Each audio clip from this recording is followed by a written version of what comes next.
الحمد لله نحمده ونستعينه ونستغفره ونؤمن به ونتوكل عليه ونعوذ بالله من شرور أنفسنا ومن سيئات أعمالنا من يهده الله فلا مضل له ومن يضلله فلا هادي له ونشهد أن لا إله إلا الله وحده لا شريك له ونشهد أن سيدنا ونبينا ومولانا محمدا عبده ورسوله أرسله الله تعالى إلى الناس كافة بشيرا ونذيرا أما بعد فإن أصدق الحديث كتاب الله وخير الهدي هدي محمد صلى الله عليه وسلم وشر الأمور محدثاتها وكل محدثة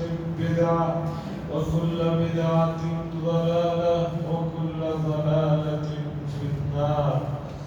قال الله تبارك وتعالى في القرآن المجيد والفرقان الحميد وما أرسلناك إلا رحمة للعالمين.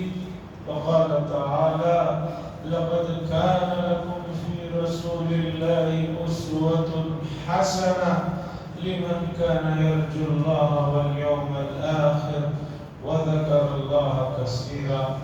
وقال صلى الله عليه وسلم لا يؤمن أحدكم حتى يكون هواه تبعا لما جئت به أو كما قال صلى الله عليه وسلم. عزیزان محترم، ربیع الاول کا مہینہ تیزی سے آدھا رخصت ہو چکا ہے، قریب قریب آدھا رخصت ہو چکا ہے، باقی بھی مہینہ گزر جائے گا. جو امت میں تھوڑی بہت بیداری یا جوش ہوتا ہے وہ وقتی ہوتا ہے، پھر ختم ہو جاتا ہے. اور یہ چیز صحت کے لیے اچھی نہیں ہے. کسی بھی معاملے میں آپ دیکھیے، وقتی جوش اور وقتی ایکٹیویٹیز سے کچھ مسئلے حل نہیں ہوتے.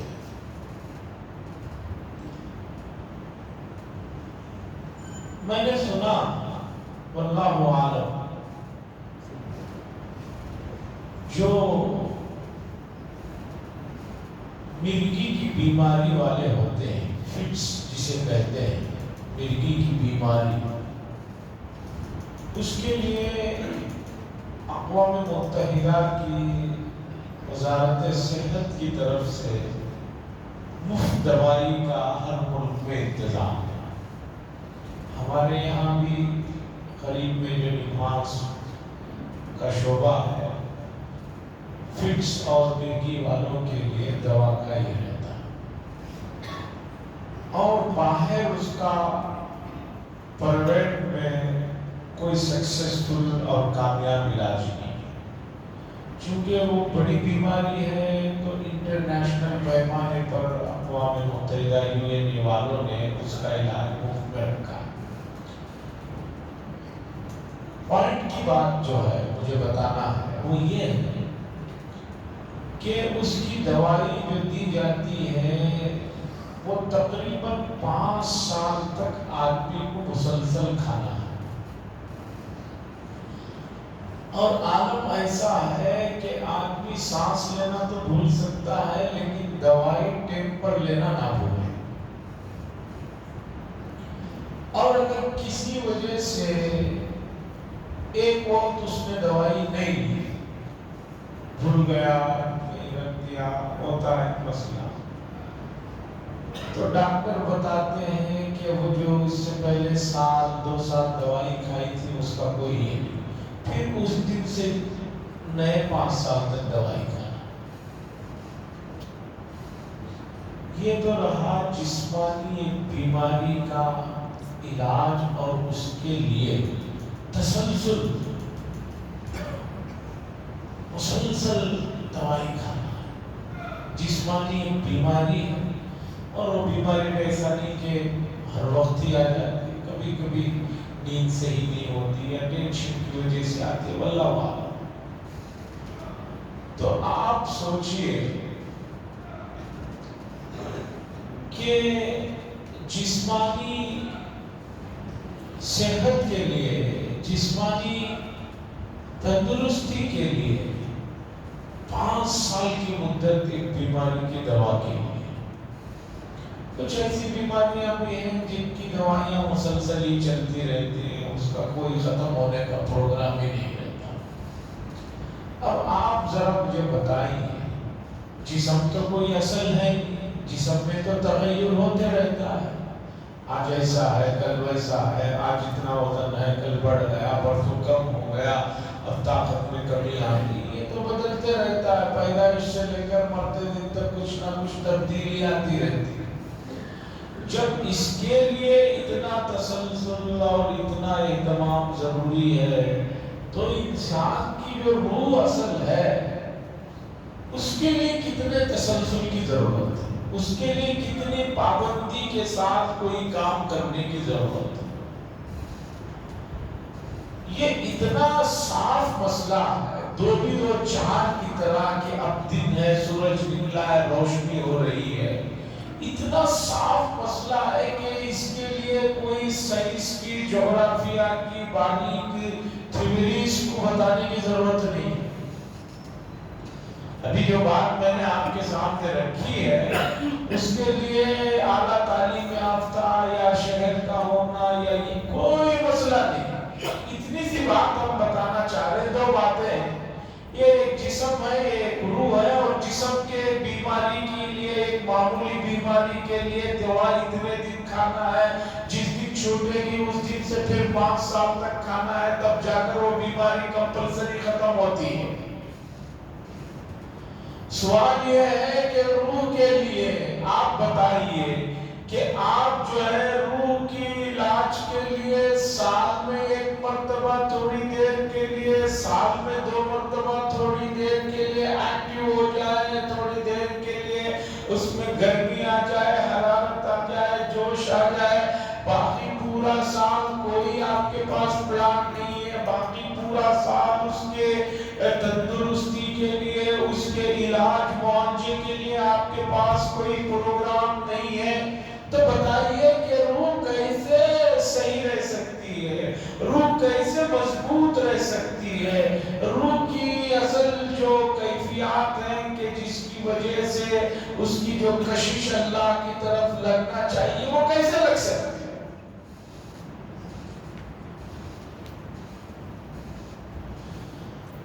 یہ حقیقت ہے۔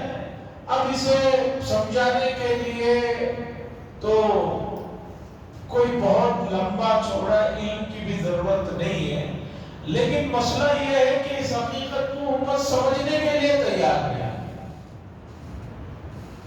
رسول اللہ صلی اللہ علیہ وسلم کی سیرت دائمی ہے، رسول اللہ صلی اللہ علیہ وسلم کی سیرت عالمگیر ہے۔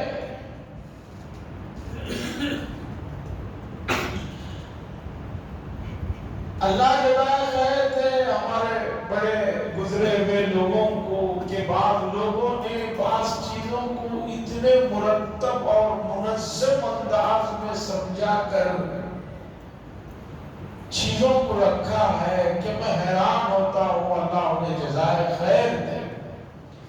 مولانا شبلی نعمانی صاحب ایک بڑے محقق گزرے ہیں، تقریباً آج سے 100 سال پہلے انہوں نے سیرت النبی صلی اللہ علیہ وسلم کے عنوان سے مدراس میں 8 یا 9 خطبے مسلسل دیے تھے روزانہ۔ خطبات مدراس کے نام سے اردو میں بھی ہے، انگریزی میں بھی کتاب ہے، رائٹر ہیں علامہ شبلی نعمانی صاحب۔ ایک بہت بڑا پروگرام ہوا تھا جس میں روزانہ لوگ شریک ہوتے تھے، انہوں نے وہاں پر آ کر 8 دن تک مسلسل مقالات کو لکھ کر لا کر پڑھا ہے کہ رسول اللہ صلی اللہ علیہ وسلم کی سیرت کے سلسلے میں الگ الگ ٹاپکوں پر انہوں نے مستقل لکھا اور پڑھا اور لوگوں نے اسے سنا واضحہ اور ہر چیز مدلل اور مفصل ہے۔ یقین مانیے خطبات مدراس میں شبلی نعمانی صاحب نے اسلام کے اور رسول اللہ صلی اللہ علیہ وسلم کی سیرت کے عالمگیر اور دائمی ہونے کے عنوان سے جو چیزوں کو جمع کیا اور گزشتہ انبیاء علیہ السلام کا جو موازنہ کیا ہے وہ بہت قابل دید ہے اور قابل قرأت ہے۔ بھئی اب جو اسلام ہے وہ اسلام کسی خاص علاقے کے لیے، کسی خاص برادری کے لیے، کسی خاص وقت کے لیے نہیں ہے۔ اسلام جو ہے پورے اس روئے زمین پر بسنے والے تمام انسانوں کے لیے۔ قُلْ يَا أَيُّهَا النَّاسُ إِنِّي رَسُولُ اللَّهِ إِلَيْكُمْ جَمِيعًا، اے نبی کہہ دیجئے کہ اللہ نے مجھے تمام انسانوں کے لیے نبی بنا کر بھیجے۔ اب پوری دنیا کے جتنے 200 180 جتنے بھی ملک ہیں اس سے زیادہ ہیں، اس لیے کہ آج کل ہر ملک 2-3 ملک ایک نہیں ہو رہے بلکہ ہر ملک جدا ہو رہا۔ پہلے ایک گھر ہوا کرتا تھا، جوائنٹ فیملیاں ہوا کرتی تھی، دادا ہیں پردادا بھی اسی گھر میں ہیں، والد بھی ہیں، ان کے بچے بھی ہیں، ان کے بچے بھی ہیں، پورے جو ہے ایک چھت کے نیچے زندگیاں گزارتے تھے، کسی کو کوئی مسئلہ نہیں تھا۔ اب یورپ میں ایک نعرہ دیا کہ بھئی ہر آدمی کی آزادی، پرائیویسی کا نعرہ دے کر جو ہے تقسیم در تقسیم، تقسیم در تقسیم، اب ایسا ہو گیا ہے کہ میں نے پڑھا اللہ عالم کیا حقیقت ہے، یورپ اور امریکہ کے ملکوں میں میاں بیوی بھی آپس میں ملنے کے لیے ان کو اپائنٹمنٹ لینا ہوتا ہے۔ وہ بھی ڈیوٹی پہ جا رہے ہیں، وہ بھی ڈیوٹی پہ جا رہے ہیں، اس کے بعد ان کی بھی الگ جو ہے گیدرنگ ہے، ان کی بھی الگ گیدرنگ ہے۔ ایک ہی چھت کے نیچے رہتے ہوئے میاں بیوی کو بھی آپس میں ٹیم لینا پڑتا ہے کہ بھئی آج ہم جو ہے شام میں بیٹھیں گے، کھانا کھائیں گے، بات چیت کریں گے۔ پرائیویسی کے نام پر تقسیم در تقسیم در تقسیم کرتے ہوئے نوبت یہاں کو آئی۔ خیر، تو رسول اللہ صلی اللہ علیہ وسلم تمام انسانوں کے لیے اور قیامت تک کے لیے عالمگیر پیغمبر ہیں۔ اب سوال یہ ہوگا کہ بھئی آپ تمام انسانوں کے لیے، تمام علاقوں کے لیے، تمام زبانوں کے لیے عالمگیر پیغمبر ہیں، اس کی کیا دلیل ہے؟ آدمی تو سامنے دلیل مانگتا ہے کہ بھی موسیٰ علیہ السلام جو گزرے ہیں، حضرت عیسیٰ علیہ السلام جو گزرے ہیں، ان کی تعلیمات یا وہ کیوں قیامت تک کے لیے نبی نہیں ہو سکتے، وہ کیوں عالمگیر پیغمبر نہیں ہو سکتے، ان کی تعلیمات پوری انسانیت کے لیے کیوں نہیں ہو سکتی؟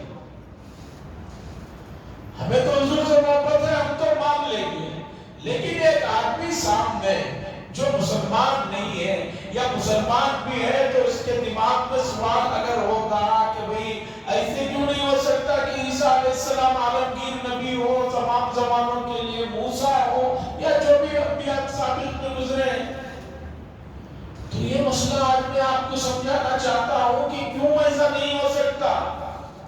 اس لیے کہ جتنے انبیاء سابق میں گزرے ہیں ان کی زندگیوں کے متعلق ان کے خود ماننے والوں کے پاس تفصیلات موجود نہیں ہیں۔ موسیٰ علیہ السلام کی زندگی کی تفصیلات پیدائش سے لے کر نبوت تک تو جو قرآن نے ذکر کیا وہ موجود ہے، لیکن ان کے اپنے یہاں اس سلسلے میں جزئی تفصیلات نہیں ہیں۔ اب جب ان کے پیغمبر کی زندگی کے تفصیلات نہیں ہیں تو عملی طور پر ایک آدمی کسی کو آئیڈیل بناتا ہے تو ہر معاملے میں آئیڈیل بناتا ہے، تو تفصیلات نہیں ہے تو وہ کیسے جو ہے اس پر عمل کر سکتے ہیں؟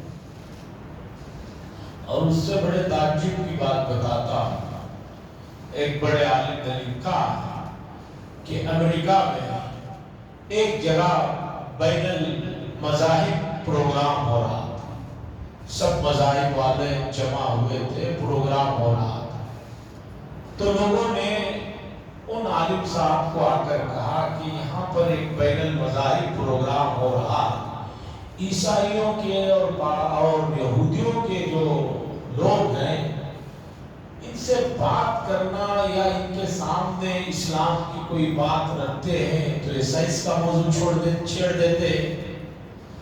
اب عالم صاحب سائنس پر نہیں بول سکتے، اور اگر کوئی سائنسدان جاتا ہے تو اس کے سامنے جو ہے روحانیت کا مسئلہ چھیڑ دیتے ہیں۔ سمجھ میں نہیں آتا کہ کیسے ان سے نمٹا جائے۔ اس لیے ہماری گزارش ہے کہ آپ اس میں شریک ہو ان کے ساتھ۔ تو مولانا شریک ہوئے، انہوں نے عیسائیوں کے جو بڑے تھے اور یہودیوں کے جو بڑے ربی جسے کہتے ہیں ان کو جو ہے ایک بات کہی کہ بھئی کل کا جو ایجنڈا ہوگا کس ٹاپک پہ بات ہوگی، ہر آدمی کس ٹاپک پہ بات کرے۔ تو انہوں نے کہا ہم ایسا کرتے ہیں کہ ہر آدمی اس کے پاس جو گاڈ کا پیغام ہے اسے پڑھے گا اور اسے سمجھائے گا۔ تو عیسائیوں نے بھی کہا بہت اچھی بات ہے، یہودیوں کے بڑے نے بھی کہا بہت اچھی بات ہے۔ دوسرے دن پروگرام شروع ہوا تو یہ مولانا نے سورہ فاتحہ کو پڑھا، الحمدللہ رب العالمین والضالین تک سورہ فاتحہ پڑھا، پڑھ کر اس کا ترجمہ کیا۔ چونکہ قرآن مجید کی یہ جو سورت ہے سورۃ الفاتحہ بڑی عظیم سورت ہے، افتتاحی سورت ہے، اور مفسرین نے لکھا ہے کہ تمام قرآن کا خلاصہ سورہ فاتحہ ہے، اور بھی بے شمار اس کے فضائل ہیں، اس وقت موقع نہیں ہے۔ ترجمہ کیا، اس کے بعد ربی وہ آیا، اس نے جو ہے موسیٰ علیہ السلام کا توریت کا کوئی پیغام انگریزی میں ٹرانسلیٹ کیا ہوا سنا۔ پھر عیسائی آئے، ان کے ہاں وہ پہاڑ کا ایک واعظ بول کر انجیل میں حضرت عیسیٰ علیہ السلام کا ایک واعظ ہے، انہوں نے اسے پڑھ کر سنایا آگے۔ جب یہ لوگ پڑھ لیے تو ان مولانا نے ان دونوں حضرات جو ان کے دونوں بڑے لوگ تھے ان سے پوچھا بھئی آپ نے جو پیغام سنایا گاڈ کا، یہ تو انگریزی میں آپ نے سنایا، میں نے بھی گاڈ کا پیغام سنایا، اور لیکن پہلے گاڈ جس زبان میں اس پیغام کو نازل کیا ہے اسے پڑھا، اس کے بعد اس کا ٹرانسلیٹ کر کے میں نے سنایا۔ اب آپ نے جو گاڈ کا پیغام عیسائیوں نے سنایا، یہودیوں نے سنایا، یہ تو ڈائریکٹ انگریزی میں تھا، میں یہ چاہتا ہوں کہ آپ کے نبی پر گاڈ کا جو پیغام جس زبان میں نازل ہوا تھا اس زبان کو پڑھ کر سنائیے۔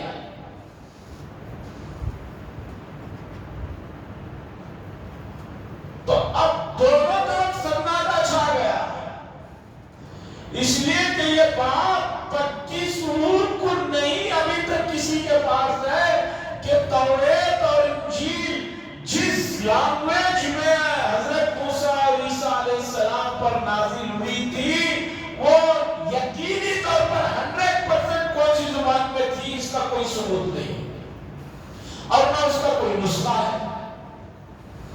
قرآن کا کمال یہ ہے، آنکھ بند کر کے ہم کہہ سکتے ہیں کہ قرآن مجید عربی میں نازل ہوا تھا، اسی طرح نازل ہوا تھا جس طرح ہمارے پاس جو پوری دنیا میں پہنچے ہوتے ہیں، اور اس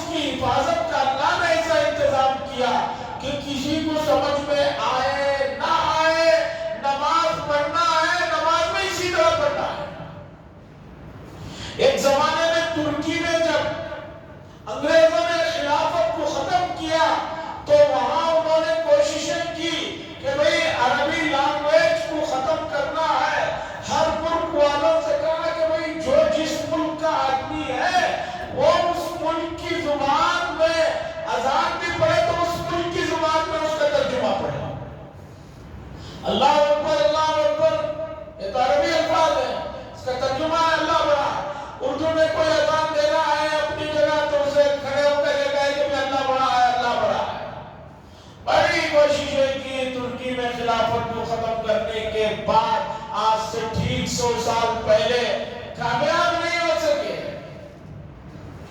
تو عزیزان گرامی، ہم اس لیے رسول اللہ صلی اللہ علیہ وسلم کو عالمگیر پیغمبر اور رسول مانتے ہیں کہ رسول اللہ صلی اللہ علیہ وسلم کی زندگی کا کوئی بھی لمحہ کسی سے مخفی اور پوشیدہ نہیں ہے.